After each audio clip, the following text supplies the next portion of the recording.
See me? Am I like really close up? You're in it, but it's not. Somebody's Okay. gotta do the tape one. Okay, here we go. All right. Okay, so we're gonna start with the comps class. I'm gonna start with just like a general overview. So if you're comping a property, these are kind of like general rules of thumbs, things you need to think about. Then we are going to actually comp a property using two different methods. One, just traditional MLS search pool, and then Marcus is gonna do CRS, I think. Okay, so let's get started. And y'all know I love some Prezi, so hang on, let me put myself back here. Okay, first let's start with location.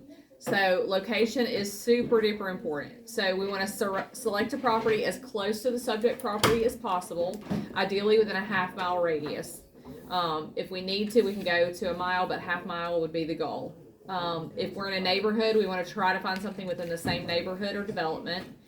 We need to take things into account that would make a difference in value. So distance from if you've got one that's on County Road 48 with the main road traffic, and you've got one that's tucked back in the neighborhood, that could change the value. The lot size, if you've got one that's on the biggest lot in the neighborhood, and all the rest of the lots are really small, take those things into account.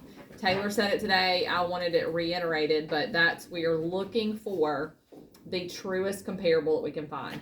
So I'm going to try to find the truest comp that I can find and work my way out from that comparable.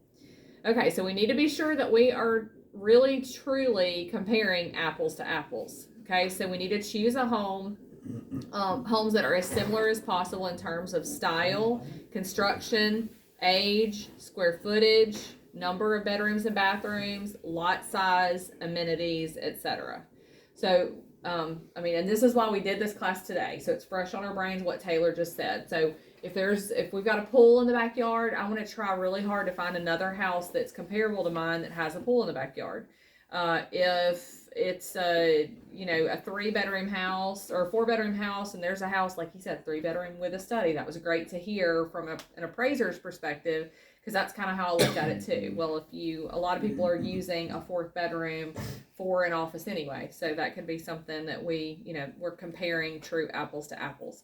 Where is that really hard? Places like Fruit and Nut, and somebody asked the question to him too, like, you've got houses that are varying ages, varying styles, different builders, different, value, like, essentially like comparing a D.R. Horton to a custom built home, even down there, because some of those were built, they're on the smaller side. They were built with really nice finishes and things like that. And then some of them are old and it's just super cheap cabinets and Formica countertops and stuff like that. So apples to apples. Obviously, if you're in a neighborhood, you're going to start from the neighborhood. Most neighborhoods now, with as many sales as we've had, there's no need. The appraiser has to have a reason to go outside the neighborhood. So there was one that was in Stevie's neighborhood in Bellaton, and it was super big and just it was a D.R. Horton, so you couldn't compare. Bellaton has custom builds on one side, D.R. Horton's on one side. It was very hard. She and I both, we looked at the numbers, we poured through it from a buyer's perspective, because she had a buyer, and we felt like it was priced very high. It was for sale by owner. And we just could not, we literally couldn't find anything to make the numbers work at all. And they ended up getting pretty close to it. They ended up selling it for that stupid price. That really high price. But from a buyer perspective, I couldn't justify a price even close to what they had it listed at. And it was for sale by owner. And I was like, I don't know where they got the price either. But if it was my buyer, I don't know how you can encourage them to pay that when I can't find anything that supports that value. So when we, as listing agents, when we're looking, we're choosing to compare apples to apples. How many comps do I need? At least 3. We need at least 3. And at the most 5. Okay, so what we're going to do, a true comp for a home is a closed comp. Okay, so I pull active and pending data too that's comparable, but really I'm using the active and pending data to gain knowledge about what the closed data is showing me. So, for example, if I'm looking at a neighborhood and I see that the houses have sold for X amount of dollars per square foot, and all of the houses that have been on the market for, less than a month, and then I look at one and it's priced $20 more a square foot, it's comparable to those, and it's been on the market 50 days. Well, it's telling me that they were probably trying to push the market, and the market answered and said, nope, we're not paying it. So that the active and pending data does play a part. It cannot be used. I can't say, well, there's a house for sale down the road that's priced at 200 a foot, so we might be able to get 200 a foot for yours. Nope, it's not closed. So that has not been through an appraiser. There's not been a buyer that says I'm willing to pay that much for it. So the only true comps that an appraiser is going to use are closed comps. And that's why that appraiser called me about that condo and said, I'm going to wait till yours closes because yours is going to be one of the highest that's sold. I need to use this as a comp, but he can't do it until I close it out Friday. So we want to narrow down the homes that have closed in the past 6 to 12 months. Now I will say, and I think when I do the very next statement, in a hot market, the most recently closed are always going to be the best. Less than 6 months, it would be, more applicable, and even less than 3 if it's a neighborhood that has a good amount of comps. If the houses have sold, it's a larger neighborhood. I would try to start with 3 months and then work my way out to 6 months if I had to find a true comparable. Okay. Price per foot. So like Taylor said, he hates price per foot, and it's because there can be a lot of, unless it is a, what we call a cookie cutter neighborhood. If it's a cookie cutter neighborhood, the price per foot's usually pretty, you can find a comparable that's 3 bedroom, 2 bath, similar square footage, then we can look at those together and try to come up with an average, and that's very true. As a general rule, if we're in a typical cookie cutter neighborhood, smaller homes usually sell for a higher price per foot, and larger homes are going to usually sell for a lower price per foot. So if you have the biggest house in the neighborhood, Graythorn Estates in South Fairhope, those houses range from like 1,700 square feet up to 3,000. Well, there's only about 2 or 3 houses that are 3,000 square feet. The majority of them are more 1,700 to 2,200. So if I have the 3,000 square foot house, it is not going to sell for the same thing the 1,700 square foot house sells for, price per foot. You just have that conversation up front. When I'm talking to a seller, I'm going to tell them this is the way it works with comparables. So then we need to take into account what I call the fuzzy stuff. So this is things that might not add appraised value necessarily, but things that will help help the home sell more quickly and might justify a buyer paying top dollar for it.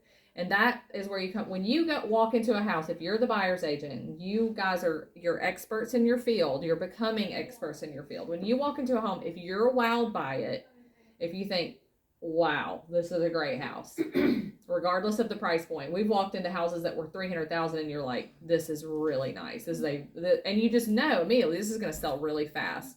And a lot of times it's things like this. It's maybe it's got a nice big pretty tree in the backyard with a tire swing. The cabinets were updated, and everybody else in the neighborhood has the old, funky cabinets, and they painted their cabinets and they look really nice. Maybe they added some shiplap walls or some of the molding detail or something that's really popular right now. Maybe they added some built-ins. It was a D.R. Horton, and they added built-ins in the pantry and the closets and things like that. Can I say to somebody who's updated their closet in a D.R. Horton, this is going to give you more value? No. But can I say people are going to love this? This is going to really help it sell? Yes. A home that's decorated well is going to sell more quickly. Bottom line, it is. And so that's where we really can come in, and telling someone that they need to take down their drapes with their valance that's 15 layers deep is not mean. It's we're the experts and we know what helps a house sell. So it's, hey, you guys are selling anyway. I really feel like allowing in the maximum natural light is the best way to help get this home sold. In my opinion, I would take all the drapes down in this house. Really? We spent so much money on. I know, and they're wonderful, and I know hopefully they look so good in your new house. hopefully they'll fit your windows at your new house. You don't have to tell them your style is awful. Lord Jesus, please let me help you. But we are the experts, and we know what helps gets a home sold. And so when you have a seller who just is really good at decorating, you're like, oh my God, this is going to be amazing, because all I'm going to have to do is go through and make sure that you're putting things away and that you cleared your countertops off and the paint is fresh and it smells good and it's clean, and it's going to get it sold, So the fuzzy stuff matters. So if I'm looking at a neighborhood and I know I'm pushing top, value for the neighborhood or price per foot, I'm going to take those things into account. Okay, and then we need to think about things that actually do add value, add appraised value. And I thought it was great to hear from Taylor, because I've said as a general rule, just as an agent, what I'm seeing with pools is that we're getting more value for pools. That's what I've said to sellers before. I didn't have a number to give them or an actual calculation, so I love that he gave us a 50 to 60% value of the pool. Because I have a friend of mine just put in an $80,000 gunite pool and a hot tub in her Sedgefield home. And so she was like, I know we're never going to get our money back from it, but we're going to enjoy it while we're here. Well, it's a little bit better to stomach knowing that you might get 50,000 versus 10 to 10-15, so that's really good to hear too. The outdoor kitchen, like he mentioned, hardwood floors throughout, the adding of an extra bedroom. I mean, I had one time I went and viewed a D.R. Horton that had an extra, like a kind of a living space or whatever. And they had added a closet, and it was a good sized room, and they turned it into a legit bedroom. So I'm like, there is a little value in that. And Taylor said he doesn't give a ton of it, depending on what it is, but we could compare that to a 4-bedroom if, if it makes it a 4-bedroom. I think he gave us the number. I wrote it down in my little notes, I think, on appraised value. Oh, I'll have to go back to it. I don't know where it is. Okay. So I am going to do a traditional MLS pool. I don't know where Marcus went. Did he leave me? No, there he is. Okay. So I'm going to do a traditional MLS pool search, and then we'll work from a CRS. And I think, Marcus, which property did we say we're going to comp? Did we say by Dunmore one? Kilkenny? Kilkenny. Okay. All right. So when you go into the MLS, we are going to pull, like I told you, all active, pending, and closed data. And then I do my close date. I start with 12 months. Even now, I start with 12 months because. Are you about to fall off the chair? Are you okay? No, oh my gosh, you just kicked so hard it scared me. Sorry, it scared me. So this is one that I have used before, and this was as an older comp now, but. Whenever I go to look at a property, Ruthie has mentioned going to a listing appointment with me. When I go to a listing appointment, there are things that I'm looking for. So when I first went to look at this house for these people, it was a different market in that time. This was quite a while ago.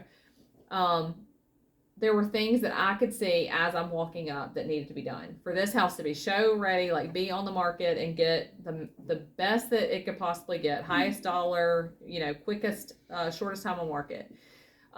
So I would told them if it were me, it had like one floor here, carpet here, whatever. I was like, and the carpet looked rough. I was like, this needs new floors. And so if this were me, I would go in and I would replace, because they talked about replacing the carpet. I was like, and you can in the bedrooms. If you want to put new carpet down in the bedrooms, that's fine. I was like, but out here, if you're going to replace flooring, I would not do carpet. I'd do all hard. So they put in all new vinyl plank flooring. They painted all the walls. It was like that beigey D.R. Horton standard paint that you can't wipe, So I said, you need to paint the whole thing, including the trim. Yes. Okay, so what if someone has like original hardwood, like it's 80 years old, and, and obviously they want, that's unique and it's traditional and it kind of sets the house apart from a lot of other features, but it's not new. What's more valuable, brand new plank hardwood or the original hardwood? If it's real hardwood? It's real hardwood. Okay, so I would never cover up real hardwood because real hardwood can be refinished. Okay. So even if they don't want to do it, if you talk about that up front, that we might could even get a price on how much it would cost for somebody to sand those down and reseal them. The other question I would ask is how they look. Do they look like they need to be refinished, or would just sealing them over one more time make it look really good and ready for showing, or does it, is the color really awful? Because you literally sand them up, resand them a different color. That's the great thing about hardwoods. So I definitely would not cover them up because there's the potential for that. Okay. Yeah, I wouldn't do it.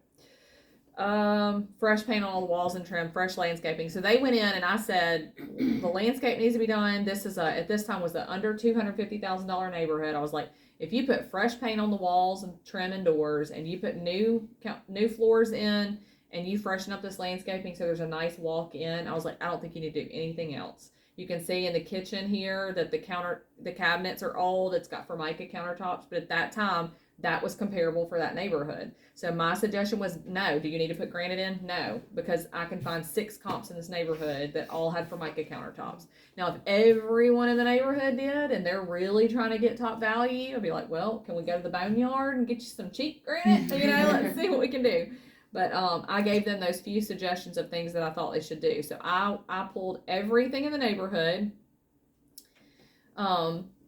Because I want to be able to communicate effectively with my seller about their neighborhood, their area. If I'm in fruit and nut, I need to be knowledgeable. I need to pull the area. And I will tell you, as a newer agent, this is the thing that helped me more than anything is I played in the MLS all the time. I pretended like I had a $500,000 buyer in Fairhope looking for a 4-bedroom house. What neighborhoods would that fall in? I said, okay, I've got, what about Hollowbrook? I know that there are a bunch of rentals in there, but I also know that that's an affordable place to live. How much can I buy a house for in there? What's the range of prices? Right now, somebody says to me, I'm looking for a house, $350,000 to $400,000 in Fairhope. I mean, off the top of my head, I could literally name the neighborhoods for you. And it's because I just dug and dug and dug in the MLS whenever I first got licensed. So you need to be able to talk about those neighborhoods, because this is what happened recently. I heard that house down the street sold for $475,000, and nothing in our neighborhood's ever sold for more than $350,000. Well, I go and look, and they didn't know what they were talking about. Somebody told them that. It was neighborhood gossip, I guess, but it was not true. I could look in the MLS. I was like, actually, no, that closed with a conventional loan on this date, and it closed for $378,000. So it sounds like that's probably the cap for your neighborhood.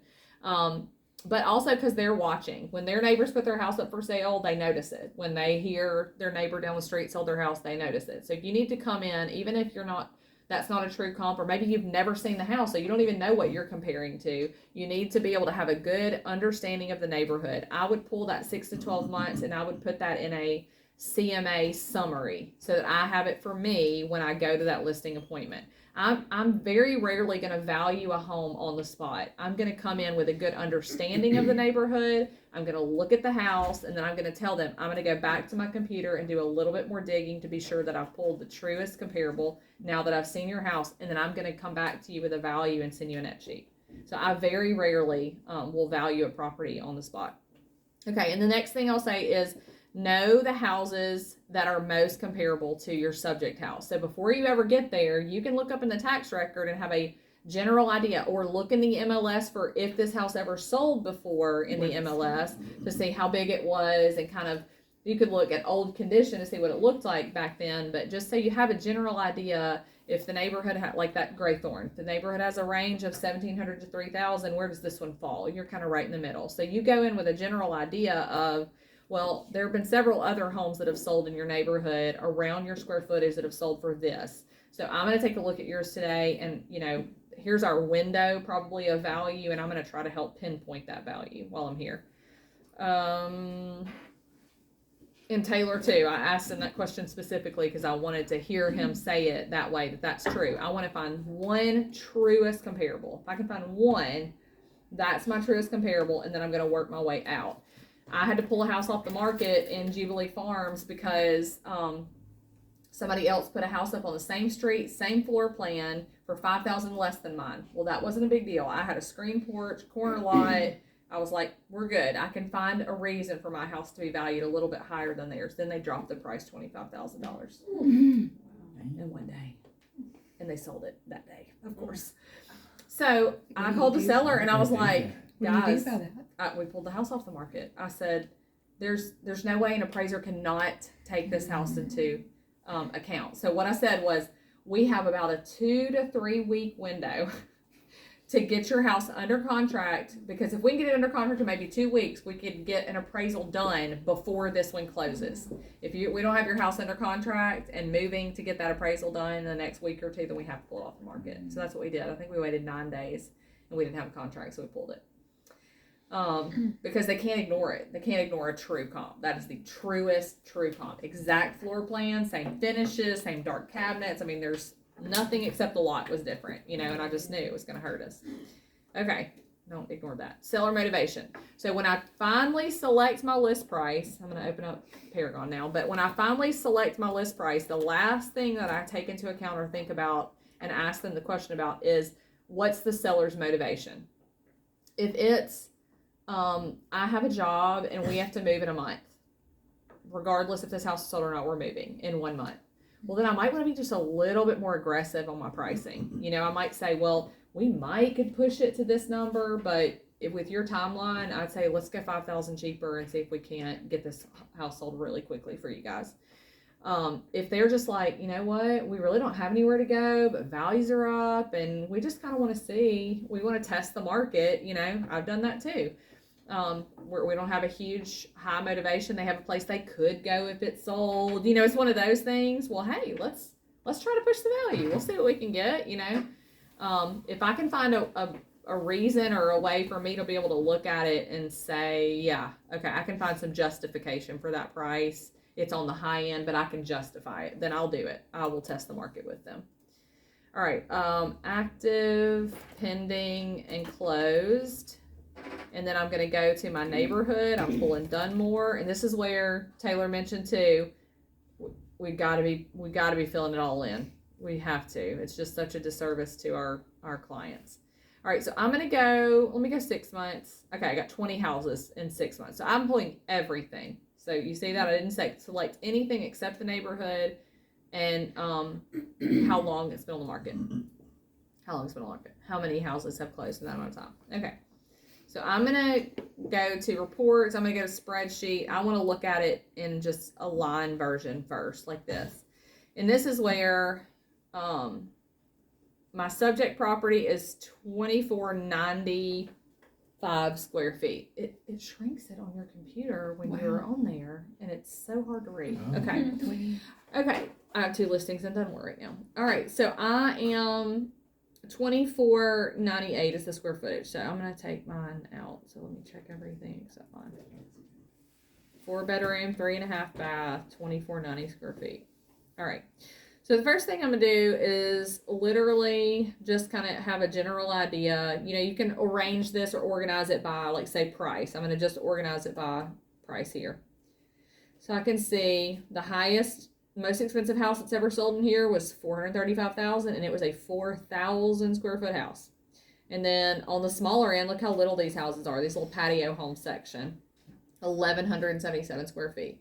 There's a very big, you know, range there. So look at the price per foot on this top one. You see that? 186 on Fione, and then look at the price per foot on this big one, 102. And that's reflective. That just kind of gives you an idea. Okay, so I am going to, Taylor said within a couple hundred square feet range. So that's what I am going to do. I'm going to say, I'm going to start and just go through and start clicking the ones that are just similar square footage. That one's pending. I'm still going to pull it just because I want to look at it because it looks very close square footage wise to mine. Okay, so that gives me 4. So I'm just going to check out my checked ones first. And I'm going to literally start thumbing through them because now I'm trying to look at condition. So I'm like, okay, these are all similar square footage to mine. I'm literally going to start looking through. So I see carpet in the bedrooms, and this is how I literally do like this. Literally. I don't even like pay, you know, it's because I'm looking for certain things. It's got beige walls. The bathrooms haven't updated. The kitchen has not been updated. It's got a decent yard. It's fenced. Those are things that I'm looking for as I flip through. Black appliances. So I'm just getting a good idea. God, look at that color on the outside. Wowza. Their yard is pretty. Yeah. It's a good way to put it. Yeah. If you're the listing agent. Very Beachy happy. Field is a neighborhood home. They got yard of the month. Yard of the month. There we go. I would definitely market that. Because I was like, look at their grass. It's so green. Wow. Their little outdoor thing.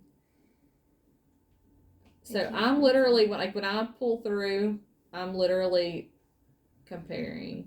Pretty floors. Yeah, that's Sylvia's floor plan. That's cool. I saw this floor plan in Fairhope recently. I need to send her this so she can see it with the floors because they're about to update their floors. Okay, so that one looks nice. You know, it's got stainless steel appliances. It's still got carpet in the bedrooms. Doesn't look like they've updated the bathrooms. It's nicely decorated. Looks very clean, pretty yard. So literally, I'm gonna thumb through each of these. This one is the literal same square footage of mine. So I think it's the same floor plan if I recall. It's got an extended patio. Okay, yes, this is the same exact floor plan of the house that I'm listing. So here we go. 364, truest comp. So here's my truest comp. I've got the same exact floor plan in a cookie cutter neighborhood in Dunmore that was on the market for 1 day. Oh my goodness. And it was listed at 264 and it ended up selling for, 364 and ended up selling for 365. Okay, I'm sorry. Yeah, no, we all wish. We'd all go buy it. So it sold for 1,000 more. I don't know that there were multiple offers or if they got closing costs or whatever, but 1 day on the market selling over, my gut would say it probably had another offer on it. So that's a good indication that price, and then I'm going to look at the close date. This sold in December. Okay. So I said, okay, I'm trying to think how, it was maybe end of January that we listed theirs. So I'm like, okay, no question, both of these houses here are, I don't know if this one was, yeah, this one's newer, I think, than mine. Okay, so 364. So I ended up saying, okay, that is the absolute truest comp that I can get. Then I looked at some of the other houses in the neighborhood, and you can look at reports, and then you go CMA summary. So this will pull everything, but see my checked ones that I had checked earlier, so I can do just checked, and I can look here. So this data, see these numbers right around here? Look at the columns here. So this gives me the average price per foot, the minimum price per foot, the maximum price per foot. So the house that had sold that was exactly like mine, 2496 square feet, was listed at 146.23. And then I see that there was one that sold for 145 and then 122. Well, the 122 was the one that we looked at that was very basic. Nothing had been updated. It was vacant. And then I'm going to go back to the other data that I see and look around at houses that are closer to the square footage. So when I'm looking, I see that this one's a little smaller with 151. Obviously, you see I ended up pricing mine at 150. And we went under contract. It took 2 whole days for us to go under contract. But anyway, I thought in this market, he said, what did he say, 10%? Mm-hmm. So I took the value of the other one, and I'm like, okay, I definitely feel like we should be able to pull more than 146 a foot. And I started playing with my numbers. And I love if I can get, for bracket pricing sake, which the idea of that is that we're picking up 2 brackets of buyers. If I've got somebody looking 325 to 375, and then I've got somebody looking 375 to 425, then I've picked up both brackets of buyers. Typically, those are going to fall on 0s and 50s. But if it's a nice round like 25 number 2, I'm going to try, if I can, if it makes sense, to price there. April. Yes. If you had to say what was the most important, would it be actual square footage of like houses, or 4 bedroom, 3 bath, 4 3.5, or actual room dimension, room similarities? Okay, so first thing that I would say is truest comparable. I'm looking at square footage first. Okay. And then I'm looking at bedroom bathroom make. Okay. So with this one, I literally found the same floor plan. That doesn't always happen, but obviously the same floor plan, there's not going to be a truer comparable than that.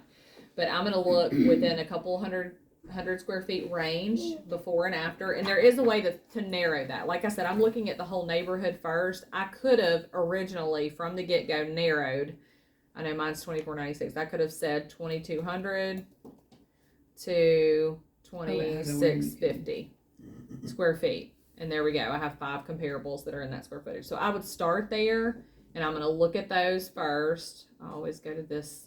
I like this view.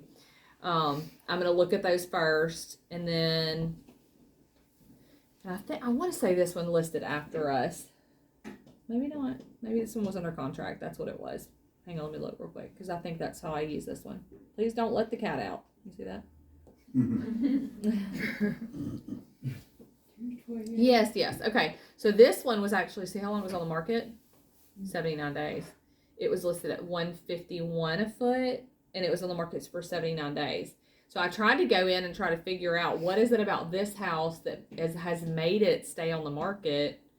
And I don't know if it was just that she priced a little too aggressively, or if there's something that we can't see or smell without being in the house. Sometimes you walk into a house and there's just a smell, or there's the condition of it. The pictures have really, really lied. And the condition is just literally a hot mess. What do you do about that? About smells? Or, I mean, So if it's past a candle, if we're past Yes. So I tell sellers whenever I meet with them originally that there's no better smell than the smell of clean, and that everybody's house has a smell, and that we need to recognize that when other people come into our house, that our house has a smell. To some people it will be pleasant, to some people it will not, and I would always recommend them to have the house professionally cleaned by somebody else, because first of all, other people see things in your house that you don't. Like I may not notice that I do notice that, so I'm saying it, but the ends of my island collect everything because it's like real thick and chunky molding, and it has shiplap, little grooves, and it's awful. But I may not notice that. Some people may not notice it. It collects everything. Well, it's like the first thing that I see when I go to somebody else's house. Like today we went to Stone Creek, there were cobwebs in the light fixture. Well, I know they had the house deep cleaned recently, but it's got little bitty little holes and stuff, and so those cobwebs grow just like that. And so I went in and I'm like going in there. He was like, "Oh, I didn't even see that." Well, it's because it's not my house, and so my eye's drawn to different things than your eye's drawn to. So professional cleaning across the board, and then just act like it's a general rule of thumb. Okay. Even if you do definitely smell a smell in their house, I discourage people from because if they say, "Oh, well, I'll just light a candle. We have a dog. I'll just light a candle before we leave." If there's a strong candle smell or a strong plug-in, what's the first thing they say? They're trying to cover We're up. trying to cover up. I mean, across the board, like you're going to hear it every time. So Or there's blame no better. on Caravan. Bring Caravan in. That's right. Caravan agent said that it smells like a dog. Yeah, they actually smelled the puppy. Yeah. And, we love him. No, we love him. Marcus always suggests putting dryer sheets into the vents. Oh, that's right, the vents. That's a good one. So the I had to returns tell for one of your my AC. clients that before, and it worked well for her. See, my cleaning lady, she told us to put them, you can tape them to the top of the fan. What? It's almost like dryer sheets? So that it's spinning it's over the around. fan. You can't see it, but it's circular. Oh, that's a good That's one. a good idea. Just an idea. Never thought of that. That's good. Then I'd have to clean it. I got Well, you just trade them out then. You trade them out when you clean them, So you can use that. Why not? Yeah. That's a good idea. I love that. I had somebody else tell me baby wipes for baseboards. I showed the cleanest house I've ever seen in my whole entire life, and other than maybe the guy was OCD, he told me that he got on the floor with baby wipes and cleaned the baseboards, and they work better than anything. Yeah, Definitely. I used to have baby wipes in my bathroom, so I was like, while I'm at it, grab a few yeah, of these and please. right. He was like, they're the best thing ever. The hot water and Tide. But this is the thing, and I somebody said this to me one time. I think it was Tracy Womack. I don't know if y'all were here. She came and did a class for us about listings. She said, if you as the expert go into this listing and the first thing that when you walk into the house, you smell a smell, and you refuse to acknowledge that to the seller, and then every person that comes through leaves feedback on showing time that says there's a strong smell, buyers noticed a smell, then they're going to look at you and say, why didn't you tell me that there's a smell? Do you smell something? Oh yeah, I smelled it the first day I came in. I just didn't want to say anything because I didn't know how to say it, Well, it is hard to say that, and that's why I say there's like general. I went these people's house that I had listed one time. Somebody in my church knew them and said, "I'm just going to tell you, I've been to their house. It's really dirty. It's really dirty." So before I even sat down with them inside their house, they said, "We need you to come tell us some things that we need to do it for the house." And I said, as a general rule of thumb, my top go-tos are you need to have it professionally cleaned by somebody else, deep clean. You need to have some new pine straw or mulch put in the flower beds, and we need to touch up paint or repaint if possible. So before I ever went in, I had already prefaced that these are some just blanket things that I tell everybody to do.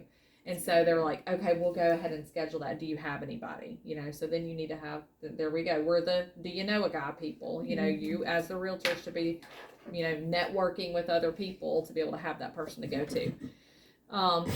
So anyway, so my value on this, it was a combination of price per foot and rounding that number out. Because I think at first I had played around with like 148 a foot. 148 times 24.98 would have put us at 369.7.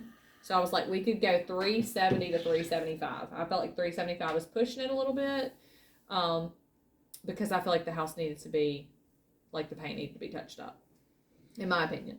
But I told them we can try it, and basically, like, we'll try 375, and oh, my computer died. That's awesome.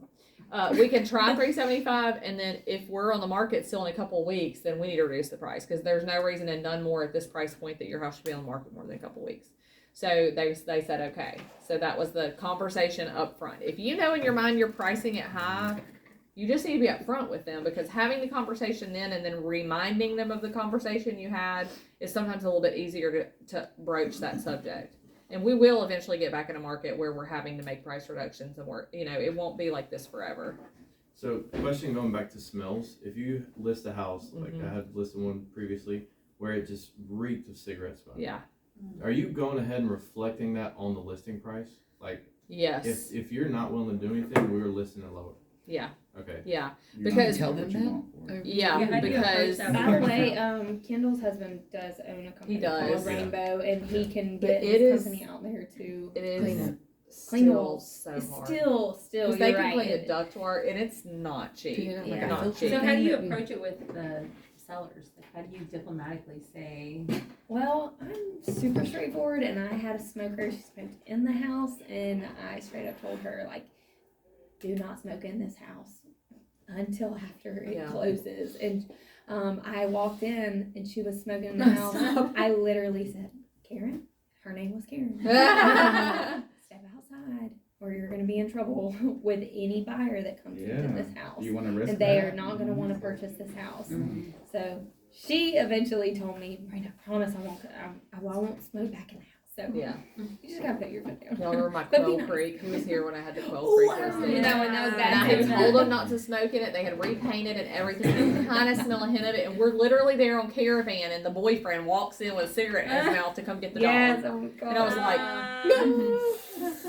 April And I- was fuming. I was so mad. 'Cause I was like, she swore to me he's not smoking in the house anymore. And And then he came and he was in. smoking in the garage right outside the door. And I was like, it's the same thing, And I'm here. I eventually sold that I can house. That was see one of those. you. I'm like, Lord help me. It did eventually sell. Okay, Marcus. Sounds like he's on the phone. Okay, yep, he is. Okay, Marcus is going to show us CPR. CRS. RPR. CRS. All morning. I'm like, I need to go back to bed. Yeah, you're good. Go ahead. You're good. So, if you're not familiar with CRS, it's a great tool. There's more stuff in it that I could even begin to like get my toe wet in. But that's our tax data search. That's where we get FEMA flood maps. Okay. So it's on my ball. Have you ever Okay. used that? I don't. I never have. I didn't so even I'm know that was a interested. thing until. Yeah, no, I'm interested So in you checking always this use out. Paragon? I always use Paragon. I Do call you it the use old Paragon? school method because I just old school pull the comps. It's all right there. I kind of like it because you can dig around easier, right? Except That's for me. sell by owners don't pop up there. They don't. CRS might. They don't. Yeah, and they I may. don't think they would show up on CRS unless they're closed though, right? Oh yeah. So typically, when it comes to like a for sale by owner or something, if I'm meeting with somebody and they say, I think there was a house for sale by owner that sold, Okay, like, that's usually the if I'm ever, because if they have some preconceived idea about what their value should be, and they'll be like, well, there was a for sale by owner that sold for this much, and so I was thinking maybe we could get this, well then that'll prompt me to go look for it, you know. Okay, what's Thank this? you, Marcus. Sure. So how My do I do computer this? died. Let's look. Okay, I'll give you the Um, address. Screen mirroring, I think. Mm-hmm. Got it. Samsung 7. Yep, there you go. And you put that code in. Oh, here. cool. Mm-hmm. Technology. So great. so great.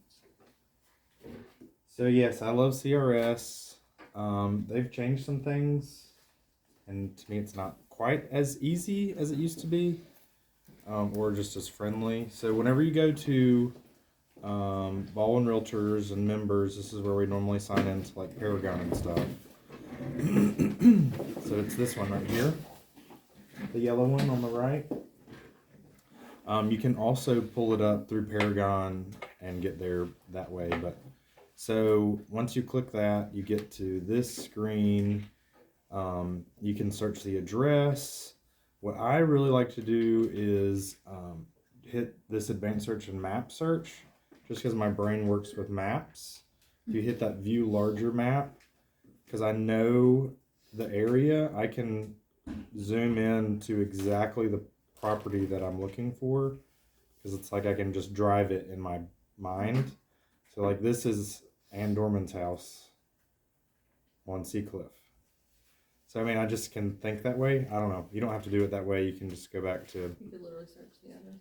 You can literally search the address. So what's the address? Good question. Hold on. Something Kilkenny. Hang on, I'll give you the number 3.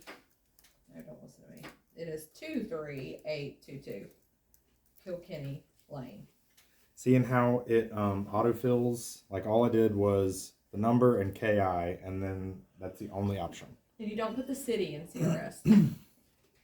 You do put the county, because you can pull Mobile County. It's harder in Mobile County for whatever reason. It doesn't like to work in Mobile, but you can make it work in Mobile. And then you could. It also has an Escambia County option. So okay, so that's the address. So all I do is, so this is where it's going to give you kind of the basics. So it's 2439 square feet, the parcel ID, the PPIN number, all the legal description, the price history, what it sold for in the past, what the county thinks it's worth, and broken down to land improvements total, all their taxes. This is a bunch of information. Here's an important piece to note, because the tax record showed the square footage of 2439 on this, but I pulled that other MLS and saw that it was the same exact floor plan. It showed a higher square footage. So I went back to the original listing when D.R. Horton listed it and found the floor plan, and that's where I got the square footage. So it was actually a little larger than what the tax record says, and I was able to find the actual floor plan that, to me, like, talk about trump card, to me, floor plan first, appraisal next, then tax record. Is there always a difference between the tax and the? Not I feel like I've always, seen a but or they're pretty common. It's very common. Yes. Very Okay. common. And that's surprising, because normally the floor plan is smaller than an appraiser, because an appraiser, what they'll do is they'll measure the exterior walls. I mean, you're talking about inches difference of the thickness of the wall, but do we know times who does two. Who does it for the county? Like, does somebody actually go out and measure a house for the county? I don't or know they how do it the by county gets map? their number. I don't either. I have no don't know idea. either. And I thought they always use just the first level. So if it's a 2-story, Yeah. it's not. So I thought the same thing, and I kind of got myself in a little bit of a pickle, because where it says this right here is first story. If you've got a 2-story, it'll have second story, and I was adding both of like the total square footage first and second story, thinking that was the case, and it's not. It's the total square footage is correct there, and you can edit this stuff, but it shows that you've edited it. And it only shows it on yours. It doesn't show it on everybody else. Right. Really? CRS, yeah. Interesting.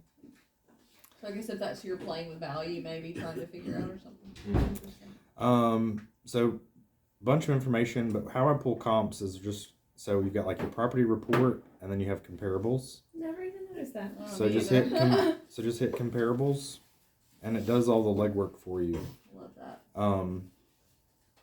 I guess there are a couple of things that could happen, because there are, and I think it's kind of self-correcting, but I mean, I'm sure we've all seen property that shows up, or your client says, hey, this looks like a perfect house for me. You go to the MLS and it's not there. Well, because it's in Matrix across the bay and it's not in Baldwin MLS. Sometimes that happens. And if you catch it, you can typically get a really good deal. Yep. Like a really good price for your buyer client, because the mobile agent has no clue. In most 10, maybe 9 out of 10 of those times. But this will pull all MLSs. So if I that don't think were, that Cumbria was in Baldwin County. That one right there. that's in Oldfield. Oh, Cumbria. okay. Because I was like, okay. Yes. So why is it just showing up like that? Does it matter that it's just like a flat map? It's not like a picture Right. of the house. Is it different? So I'm not sure why it's showing that way. So this is like the default, I guess. Let's see, year built. It might just not have any pictures to pull from. So I do it a little bit differently. So I was listening to April how she does it. The way I do it is I go to my listing appointment with a range of, it's either going to be low on this price scale or it's going to be high on this price scale depending on condition.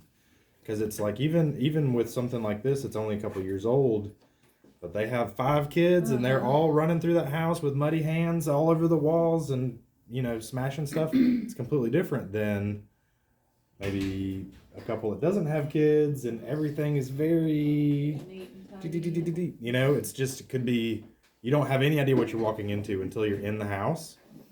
So that's what I do, is I just go in with a range. Very rough range is pulled here on the left. And you can par this down.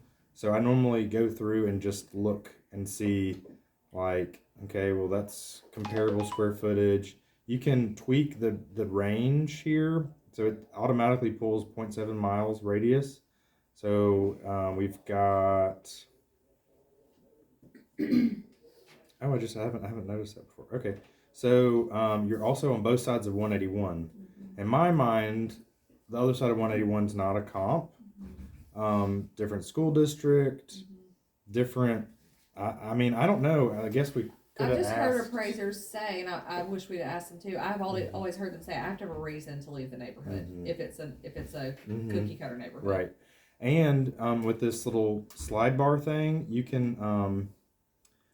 Let me think, because there's one option, or at least in the past there has been, for it to be same. Maybe it's under location now. Subdivision. So you could put in Third down. Dunmore. Yeah.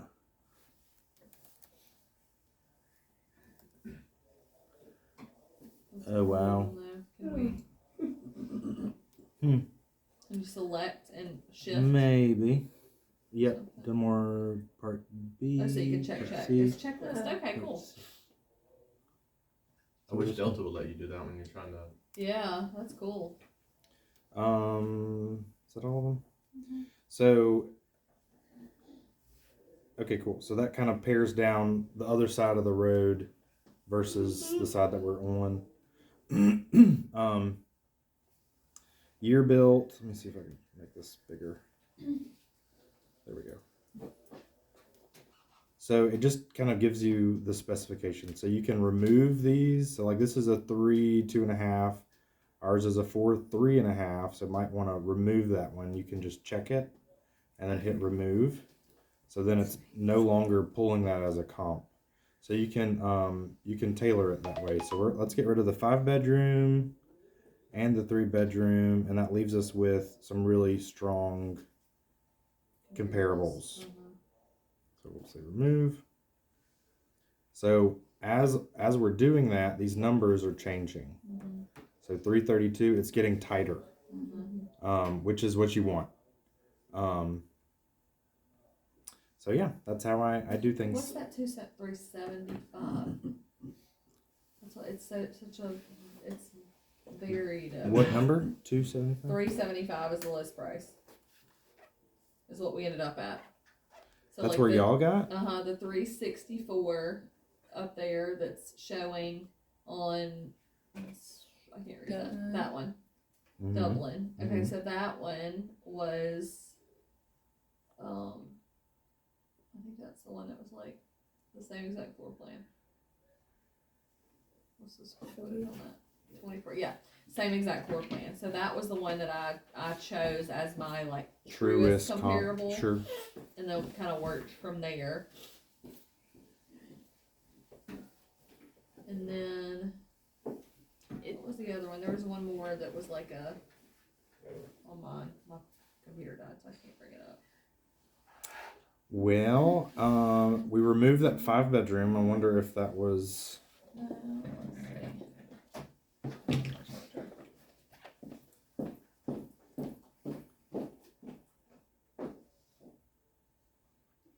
So you have the different views. I haven't. They recently did this update, and it's not as user friendly, in my opinion, anymore. But you may have answered this. Are these changed. only closed properties, or are they active too? So these are all closed. Okay. So it can pull active and You pending, can. but this is your ledger here. I like the Gotcha. columns. Oh, The way okay. it used to have them, just like hanging out like right easily. You know, if there was a list of 10 houses, there's one way down here. You know, there's something. Let's see. So we I can missed add in that. active. We can add in pending. They're setting, they're changing the criteria easier, I think. That's the data. That's cool. Value character. What's under characteristics, Marcus? Oh, that's good. Bedroom, Okay. square footage, residential half bath, acreage. So it's not going to be, obviously, there's not a lot of variables in a neighborhood like this, Right. but whenever you're in an area that it's not as apples to apples, like the fruit and nut, like something on acreage, like an older Hotel home. Daphne. Does this pull for sale So I was wondering, buyers? like Potter's Mill, because they're all No. so different. Yeah, they are. How do Is there like a How do you- printer-friendly version that you can Yeah. print to show? Something Yes. like that. So whenever you have the data, what you want, you just hit this create report, and then is that the property? Mhm. Yeah. So then you can email it or download it. So whenever you download it, so this is what I download to print to bring to A listing appointment. listing appointment. Mhm. Okay. If you wanted to send multiple, can you send multiple at one time, or do you have to send them all separate on this? Well, I just download it, and then Okay, you can upload multiple to an email if you want to. yeah, that's, okay. That's right. Mhm. So, and then it has kind of a breakdown of the numbers that you got. So subject property, Oh, that is nice the way it's set up. and then comparable I view. like that it shows the map. Mm-hmm. I like the scale. Wonder why. So sales price of comps, cost per square foot. It may be that the neighborhood was taking stuff out. Yeah, because the neighborhood was selected because we did across the. Mhm.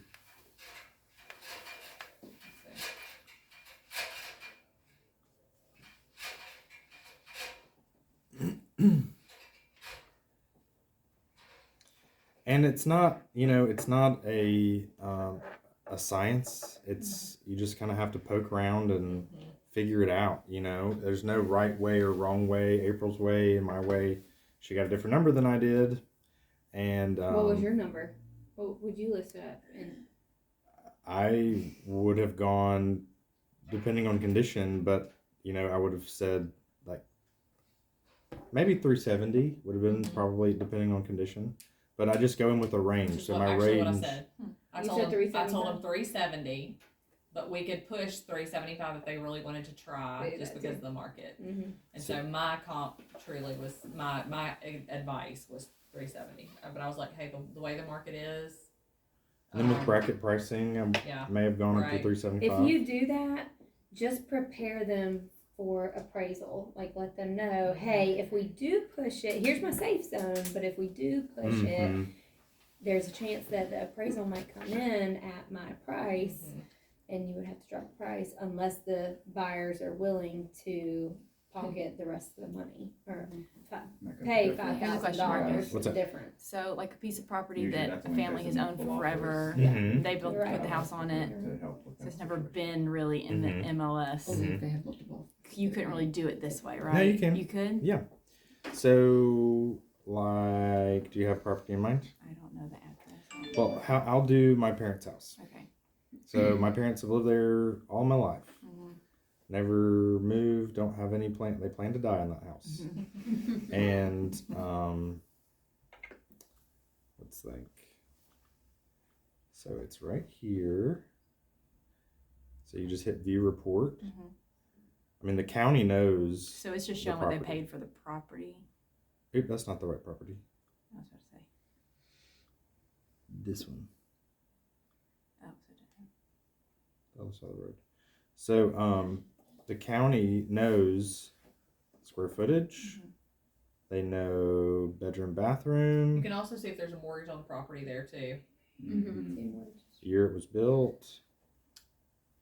Yep, you got the taxes. You've got what the county thinks it's worth, which they're off a lot in my personal opinion. Well, and thankfully, because that's where the tax, how much taxes you pay comes from. Yeah, you want it to be low when you pay Tax, taxes. that's right. Tax appraised value is. If you want to sell, then you want it to be high. They're in Gayfer in a flood zone. Yeah, there's a They're way down there. there. Where's that? So that's the Click- bay. Oh, okay, there. Click Okay, view they're larger down there. map and show them the FEMA map. Okay, so they've got an overlay over on the left. I hate the MLS lines. It Yeah. just makes it cluttered, and then you just toggle this MLS FEMA flood zone. They really are. So yeah, there's a creek that runs. So this is the very end of Big Mouth Gully. So if you're familiar, I mean, I grew up in that gully, and we would run it under Section Street, past the water treatment plant, all the way downtown. I mean, you really can. It goes. And they're like into way down Fairhope there level Avenue. with the bay, aren't they?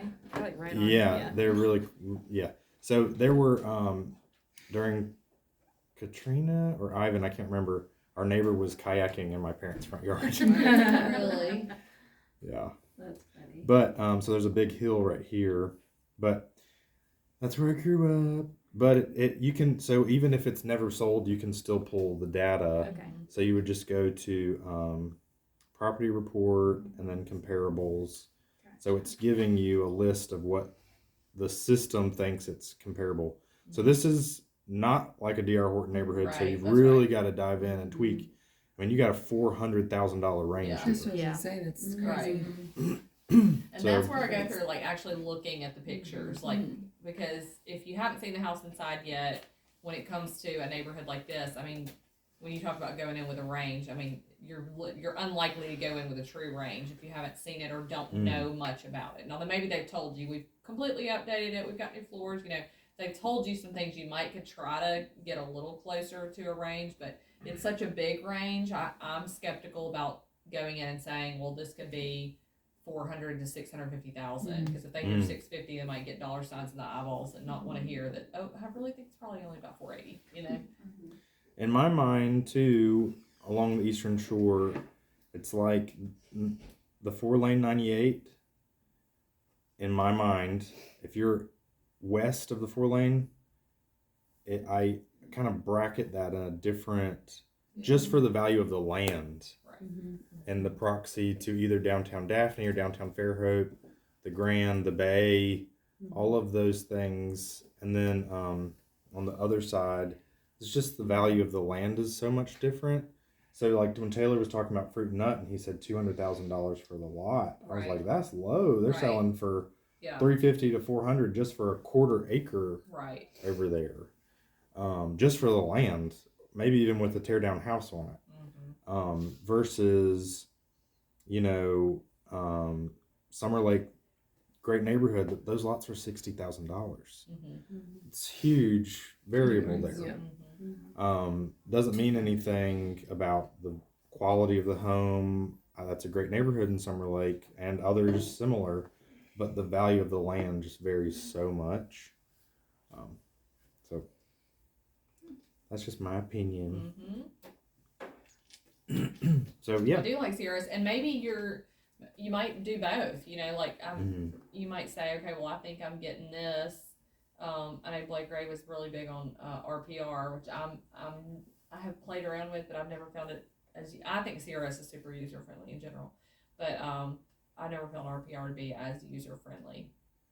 But picking around and going through the listings, maybe you're second guessing yourself, and so you go do a CRS where it kind of pulls some things for you. It almost like validates the things that you saw in the MLS or you thought to be comparables.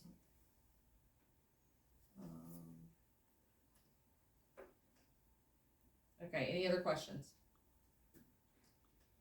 No? Can you stop that, Lisa? Thank you, Mark.